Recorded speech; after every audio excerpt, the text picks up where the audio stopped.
माल उल ना कहे के चाहे, इज्जत कर, समझ ली। साला तो ये सीखल बारिश का रे, सामान ना इज्जत, इज्जत ही।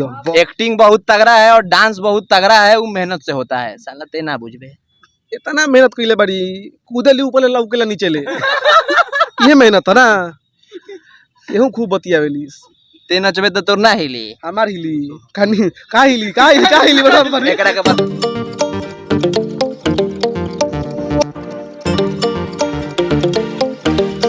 भाई का घुसा दिए हैं मुंह में, महाराज दूर कीजिए, पूरा घुसा देते हैं मुंह में इनके। देख ली सो, मनीषा का वीडियो चल रहा था, देखे हैं, अभी तो देख तो रहे हैं। ये तो हमरो से तेज हिलैली हो, इतना तेज तो हमू ना हिलावे नहीं, जितना तेज इनकर हिल गल कमर। कमर बोल, कमर, अरे कमर यार, कमर ते का जानली सर, हम वो सोच लेली हो।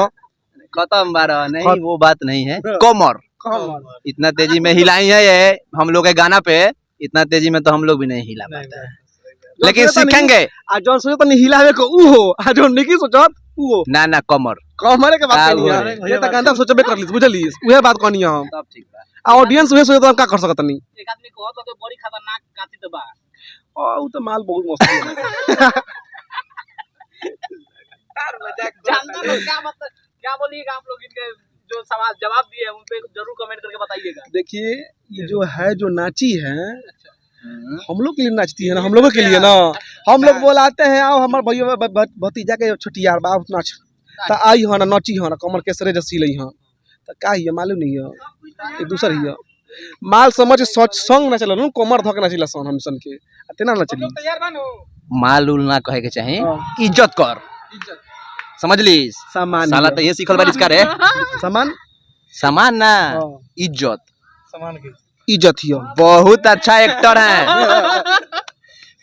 एक्टिंग बहुत तगड़ा है और डांस बहुत तगड़ा है, वो मेहनत से होता है। साला ते ना बुझबे, इतना मेहनत कइले बड़ी, कूदे ली ऊपर ले लौके ला नीचे ले, ये मेहनत है ना। केहू खूब बतियावेलिस, ते नचबे तो तोर ना हिली, हमार हिली कानी का हिली बता एकरा के बताओ। और जो भी लोगों ने रील्स बनाया है, दिल से धन्यवाद। और ऐसे आप लोग भोजपुरी में बताओ, खाती एकदम छपड़ई है। हमार कहे के मतलब ये बा कि जो भी रील बनाया है, जे भी रील बनैले बा, जे भी रील बनैले बा, ओकरा के दिल से धन्यवाद।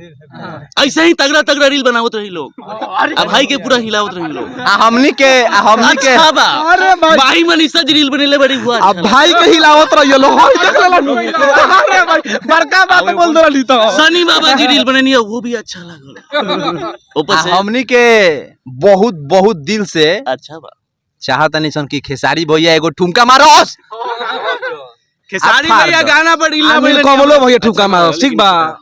आप पवन भैया खाली स्टेज पे आवस, हमनी के गाना लगावस, आ माइक धोके कहस, कौन गाना रहे अपन, कमर के सरिया गाना पवन भैया गावो, खाली कह दिहन, हमनी के जिंदगी सब फॉलो का बात, सीधा हमनी के जन्नत में बानी सन। अभियो बानी सन, कोनो बात नहीं, अभी जन्नत में नहीं सन यार, भैया के सच्चाई में बानी सन। ये लोग भी रील बनैले बा, ओके दिल से धन्यवाद। और कलाकार जे बड़ा लोग बा, माही मनीषा जी बानी, सनी बाबा जी बानी, मिष्टी हमार छोट बहन बाड़ी छपड़ा के, सबके धन्यवाद। बड़ा क्रिएटर बालो इतना सपोर्ट के लोग बहुत अच्छा लागल, छोटा कलाकार के एगो हमनी के तभी शुरुआत बा। खैर वो लोग बहुत पहले से बड़ा क्रिएटर बालो, रिस्पेक्ट देवे के चाहिए, और बहुत अच्छा बात बा। आगे भी सॉन्ग आई तो हम उम्मीद करम कि हमनी के सॉन्ग पे रील बनाई लो, ऐसे ही सपोर्ट करेंगे। आई जोन माल वाला बात कहलक हो, ये सब मजाक हो, सीरियस उसको आप लोग मत लीजिएगा, हम लोग मजाक थोड़ा बहुत कर लेते हैं, दिल से मत लीजिएगा ना, उखाड़े वाला बात ना। आ सुनिए, जे रील बनैले बा ओकर तो धन्यवाद बरलही बा, आ जे देखले बा, आ जे लाइक कइले बा, जे शेयर कइले बा, ओकरो दिल से धन्यवाद। तो ऐसा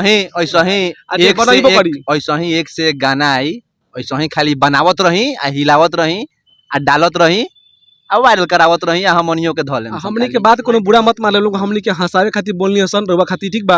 और दिल पे लेम लोग तो अच्छा बात लोग लेम, गंदा बात लोग मुझे नहीं दिल पर लेके कुछ होखे वाला बाना, हमनियों के लेत रही सन, छोड़ देले बानी सन। अभी चोट लाग जाई, रात भर रोवा लोग बाबू, रात भर तकिया भीज जाई, बिहान बिला बोर होई त फिर पता चल जाई। तो फिर हमनी के मिलम सन बारूद बिहारी ऑफिशियल पे, तब तक के लिए धन्यवाद।